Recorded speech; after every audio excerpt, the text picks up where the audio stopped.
Some may want to talk about the number of suicides in the Air Force or the statistics, but I just can't do that. Because those who have committed suicide are more than a number. They're more than a statistic. They're real people. They're real people who really matter to real people who really love them.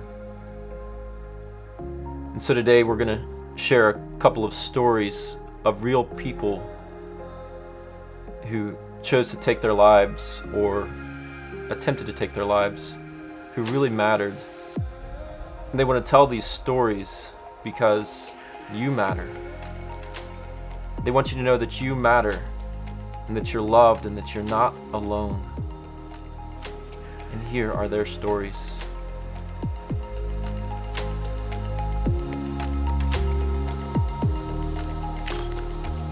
When Kaylee was a sophomore in high school, was when she really began to struggle. One minute she was dancing semi-professionally in the Nutcracker, and the next moment she was laying on the floor telling me that she wanted to end her life. My brother was somebody special. My brother is somebody special.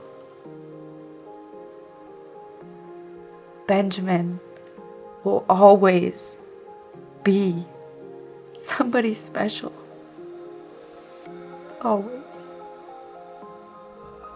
Life's not always been good to me, and the thoughts in my head have been worse. I've battled with depression, suicidal thoughts, and just really wanted to die.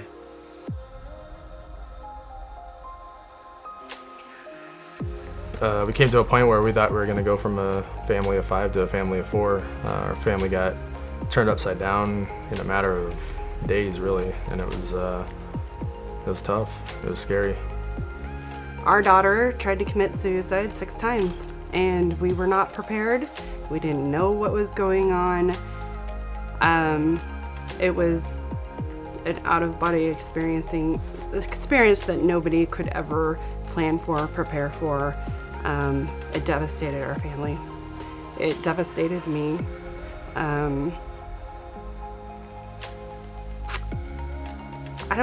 It's hard to put into words what happened. Everything that we knew was gone. Our whole life imploded and our family was completely dismantled. And there was a lot of despair, and I never ever thought that we were gonna make it out. I think getting through it as a family was exactly that, just being a family. I think we have a strong relationship, fortunately, and just relying on each other. And I had to have a lot of confidence in Anna because I was geographically separate, and so she was the first responder, if you will, for a lot of these situations, and knowing that she was there to handle that was extremely helpful.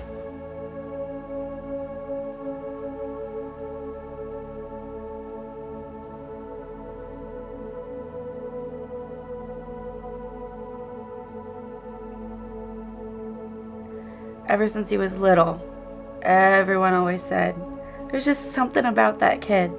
I just want to give him a hug. There's just something about this Ben, this boy. There's just something about him. But he broke after he was sexually assaulted. And it was just a downward spiral from there.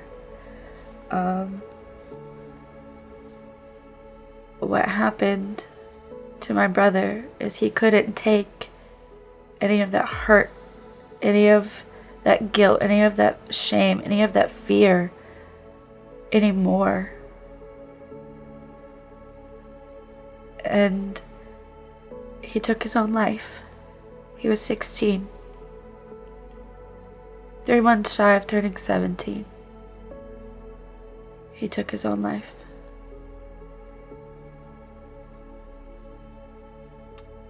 Thankfully for me, I had a young airman first class, Matthew Schieber, who held out hope to me. For 3 years, I did not cling to that hope. But again, thankfully, he was persistent in holding out that hope. And when I was at my lowest, I finally clung to that hope. I've been in just a little over 25 years, and unfortunately have dealt with actual suicide in the unit when I was a lieutenant. And then I've had a few instances since Kaylee's incident where people had suicidal ideations. I think having gone through Kaylee's situation, it's definitely made me more comfortable to talk through those situations and help people out. But honestly, the biggest thing to get through those situations was just making sure that the airmen that were struggling knew that I was there for them. And then above and beyond that, obviously I'm not a professional, so referring them to the proper treatment as well, and then just kind of following up and being there for them throughout their whole process.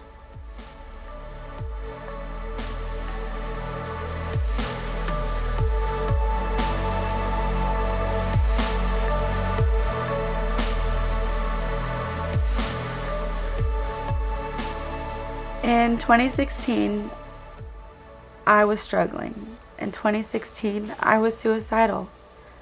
In 2016, I didn't want to be alive. I got better by putting in the hard work. I got better by going to therapy, going to mental health. I got better by talking to chaplains, going to church, surrounding myself with people I knew who cared about me and who I cared about. It was a long road. It was a lot of crying. It was a lot of digging deep. It was a lot of secrets. It was awful going through therapy, but it helped. It made me realize that I have to feel the feelings. I have to feel the emotions. I have to go through, not go under, not go around, not go any other way except through whatever was in front of me, because otherwise it would come back worse.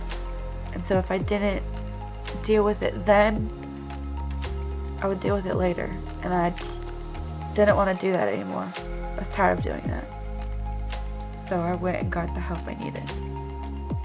I want to be alive again. I wanted to be alive mostly for my siblings. That was my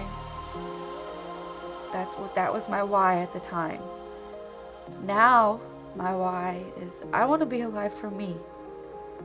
I want to be alive for this journey called life. I want to be alive.